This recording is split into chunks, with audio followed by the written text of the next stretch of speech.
Hey, this is Daniel Norton. I'm here in my studio in New York City, and I'm gonna make some fun portraits today.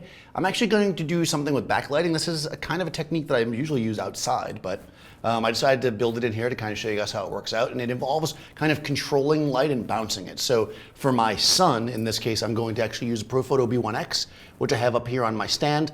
I've got this very old V-flat kind of as a background because I want to make this kind of dramatic with all black around, and you'll see I have some black cards here too. So let me show you. We have Erica here, and she's gonna basically stand here, come a little more forward. She's gonna stand here between these two black cards. That's gonna give us some contrast, right? Black cards on either side works as negative fill. It's gonna help shape her face, make it a little more dramatic. Because of the positioning of my Profoto in the back, I'm definitely gonna have a lens flare, so we're playing along with that idea, right? I mean, I could try to fight it, but I actually like the lens flare. We're gonna make this very dramatic, and we'll play with that. And obviously, if I just shot it like this, that wouldn't do me much good because I don't have any light coming back at her, right? So I need to bounce it in. And one of the simplest ways to do that is to just use a nice white card. And you can see that I've already put a couple clamps on here to hold it in place. I'll bounce that in. This will now bounce the light in. Let's see if I can turn the modeling light on. There we go. You can't really see it though, but we've got the modeling light on. Actually, I'll do this so you guys can see it.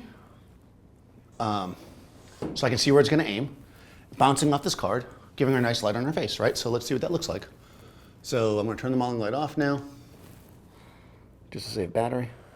Now I've got my camera set at 250th of a second at f4.5 at 100 ISO. And what that means is none of the light, the available light, like in the space, because we're in a daylight studio, is affecting my shot. And we can see we have this nice lens flare going on. It looks like it's a tiny bit underexposed. We'll play around with it a little bit. But before I do that, I want to add a second reflector card because, you know, light's coming past her. I'm kind of wasting it, right? So if I have another card, I'm just gonna put it in right here. So I'm essentially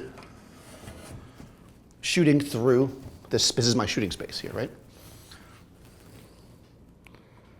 Also, if Eric ever worked as like a bank teller, right? This would be like how she would be set up. Okay, so now we've got, so we can see that, how it's nice and clean now. Let's look at the comparison, right? You see the difference? Right? Now what we want to do here now is to get our exposure a little better. So I'm using the Profoto controller. I'm in manual. That's my A head, as it would be. So I'm going to go to A, and I'm going to raise my energy by, I think, 2/10 of a stop. We're just going to give it a shot. Let's see what that looks like. Yeah, that looks pretty good. Now again, really, really simple, right? And we've got the lens flare, which is going to, you know, obviously give us some softness here, which kind of adds a cool effect. We actually see the reflector bouncing back. If you wanted to like put some advertisements on the other side of the reflector, they would shine back in her face. Could make a little extra money there. You never know. Why not? Subliminal messaging. All right, so we'll just shoot that. Good. And I can actually move my camera over and get some of the light in the shot and make it really flare out if I want, or I can, that's nice, or I can be really careful and try not to get it in too much at all. Good. And of course I'm using the low power setting here so I can just crank right through, shoot as many shots as possible. You know, and I've got her like framed over here. We've got some cool lens flare going on. And again, we're just playing around. Super, super simple concept. You could use silver cards here if you wanted more specularity. And you could even use two backlights if you really wanted to get crazy. Easy as that. Oh, that's kind of a cool flare. Let's try to get, I'm gonna try to get a little bit more lens flare just because I'm crazy like that. And by the way, you might notice that that V-flat in the back is really beat up, but it's super out of focus and no light's really hitting it. So it doesn't really matter that it's so janky. Actually, that's kind of nice too on that side. Let's go. Good, good, good, good, good, good, good. Nice, one more. That's it. Ooh, ooh, ooh, ooh. All right. That was good. That's nice. That'll be perfect for your, you know, LinkedIn profile. Done. That's what LinkedIn profile should look like.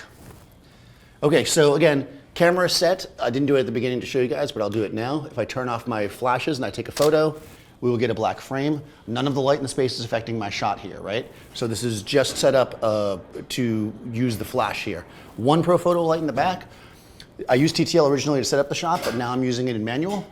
Really, really simple, bouncing light. You could do this outside, really easy. And again, these are just foam core cards that I bought at the store. You can follow Erica on the different social media. We'll put it in the link below. Follow me on YouTube here and also on Facebook, Daniel Norton Photographer.